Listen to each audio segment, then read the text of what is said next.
When I was a lot younger and I was quite a new believer, I was kind of shied away when it came to my faith. I actually lost a friend to a drug overdose, and this kind of really affected me because I tried to tell her about Jesus, but she'd say, nah, not really. When I look back, I just wasted such an incredible opportunity. And yeah, since then I've been kind of like, right, every chance is so important because I don't know where they're going to be in a year. And if something does go wrong, I know that I've given my all to it. You may have had moments where you've wanted to talk about God with others. On one hand, this is simple. You just start and it flows.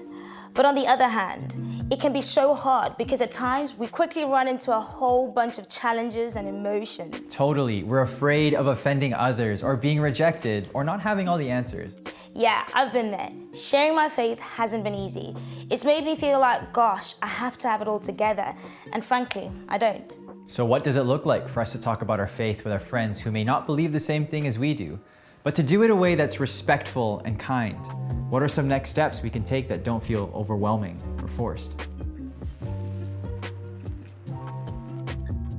It's not the easiest thing to do, especially for me not going to a Christian school, because 80% of the people there have no clue who God is and they just don't want it. And so it's really hard to just openly talk about it like the leaders and people at church want you to do. Yeah, I think especially in the lives of teenagers, judgment and other people's opinions are put so highly on a pedestal for us, and we take them into pretty much everything we do and say in our social settings, right? And I think you don't want to slip up and say something that pushes away your friends, right? You want their approval and recognition, right? I heard God speak to me kind of in my heart or my mind, but it was almost as if it was out loud, and he said, "This is me, this is my peace." And it was in that moment I told God I would be a real Christian. And what I meant was, I wasn't just gonna warm the pew in my church. I wasn't just gonna go to the youth group. I was going to give my entire life. Things started to stand out to me in the Bible that I never noticed before that had to do with God's prioritizing of the poor. And it unfolded over the next decade.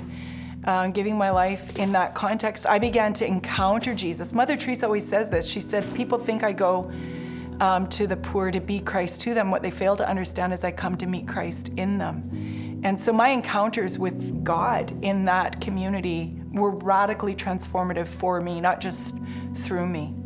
With Jesus getting low and getting dirty, he washes the disciples' feet.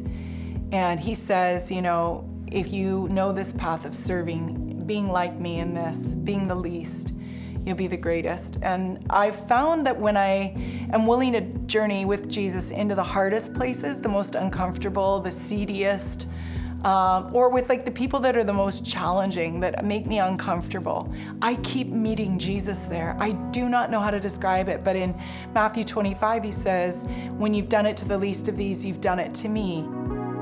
Don't hesitate and think, I won't be big enough for God, or I can't do really radical, great things for God. I think just don't even think about that. Just start with some simple, basic, surrendered obedience and just lean in to that, and God will do it. One of my really, really good friends, Wesley, we were golfing. We worked together. He was my dish boy at the restaurant I used to work at. And I think we were on the 13th putting green or something like that. And I said to him, I was like, what do you think about Jesus? What do you think about Christianity? And then it led into this beautiful discussion of him asking questions and me doing my best to try and fulfill those questions or whatever they were. I didn't think I was evangelistic at all. But I think being a Christian, it's a way of life. And I think the biggest thing to fulfill that kind of idea is just by planting seeds. Stuff does take time, but it is worth it though, right? So. All right, we're done. We're done? Yeah. All right, let's go.